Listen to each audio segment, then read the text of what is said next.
بہت پرانے وقتوں کی بات ہے جب زمین پر بادشاہتیں بنتی اور بگڑتی تھیں۔ کچھ بادشاہ ظالم تھے جو صرف اپنی طاقت کے بل بوتے پر حکومت کرتے، اور کچھ ایسے بھی تھے جو انصاف کے ساتھ لوگوں پر حکمرانی کرتے۔ انہی میں ایک بادشاہ گزرا جسے دنیا ذوالقرنین کے نام سے جانتی ہے۔ ذوالقرنین کوئی عام بادشاہ نہ تھا، وہ اللہ کا نیک بندہ تھا جسے اللہ نے علم، دولت، طاقت اور سب سے بڑھ کر عدل عطا کیا تھا۔ اس کے پاس لشکر بھی تھا، وسائل بھی اور عقل و حکمت بھی، لیکن اس کا اصل کمال یہ تھا کہ وہ ہر حال میں اپنے رب کی رضا کے مطابق فیصلے کرتا۔ ذوالقرنین کو سفر کا شوق تھا۔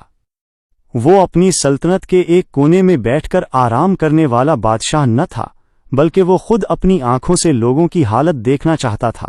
وہ دور دراز علاقوں میں نکلتا، قبیلوں سے ملتا، کمزوروں کو سہارا دیتا اور ظالموں کو سزا دیتا۔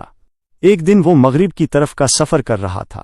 چلتے چلتے وہ وہاں پہنچا جہاں سورج ڈوبتا دکھائی دیتا ہے۔ اس نے دیکھا کہ سورج ایک کالے پانی کے چشمے میں غروب ہوتا محسوس ہوتا ہے۔ وہاں ایک قوم آباد تھی۔ اللہ نے ذوالقرنین سے کہا، اے ذوالقرنین، تمہیں اختیار ہے، چاہو تو ان لوگوں کو سزا دو، چاہو تو ان کے ساتھ نرمی کرو۔ ذوالقرنین نے انصاف کے ساتھ فیصلہ کیا۔ اس نے کہا، جو ظلم کرے گا اسے ہم سزا دیں گے، پھر اسے اس کے رب کے پاس لوٹایا جائے گا اور وہاں اسے اور بھی سخت عذاب ملے گا۔ لیکن جو ایمان لائے گا اور نیک عمل کرے گا اس کے ساتھ ہم بھلائی کا سلوک کریں گے۔ یوں اس نے وہاں عدل قائم کیا اور لوگ سکون سے رہنے لگے۔ اس کے بعد ذوالقرنین مشرق کی طرف روانہ ہوا۔ وہ چلتا گیا یہاں تک کہ وہاں پہنچا جہاں سورج طلوع ہوتا ہے۔ وہاں کے لوگ عجیب حال میں تھے۔ ان کے پاس کوئی اوٹ نہ تھی کہ سورج کی تیز روشنی اور گرمی سے بچ سکیں۔ وہ بالکل سادہ زندگی گزارتے تھے۔ ذوالقرنین نے وہاں بھی انصاف کے ساتھ حکومت قائم کی اور ان کے حالات بہتر کیے۔ پھر ایک دن وہ اپنے سفر پر شمال کی طرف بڑھا۔ وہ پہاڑوں کے درمیان ایک ایسی وادی میں پہنچا جہاں کے لوگ سیدھی سادی زندگی گزارتے تھے، لیکن ہمیشہ خوف میں رہتے تھے۔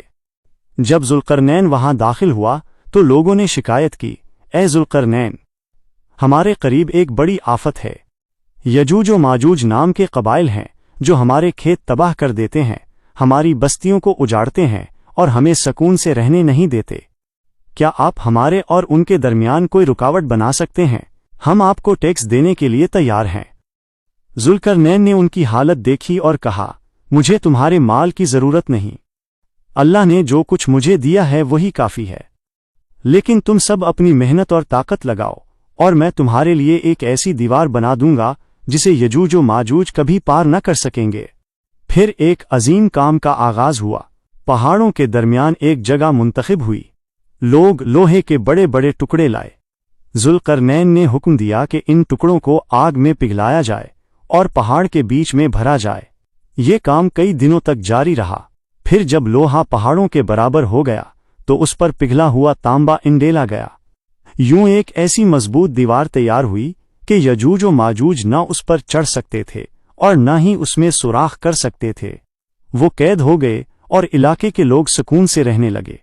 جب یہ عظیم کام مکمل ہوا تو ذوالقرنین نے فخر سے نہیں بلکہ عاجزی سے کہا، یہ اللہ کی رحمت ہے، لیکن یاد رکھو جب میرے رب کا وعدہ آئے گا تو یہ دیوار گر جائے گی، اور میرا رب کا وعدہ کبھی جھوٹا نہیں ہوتا۔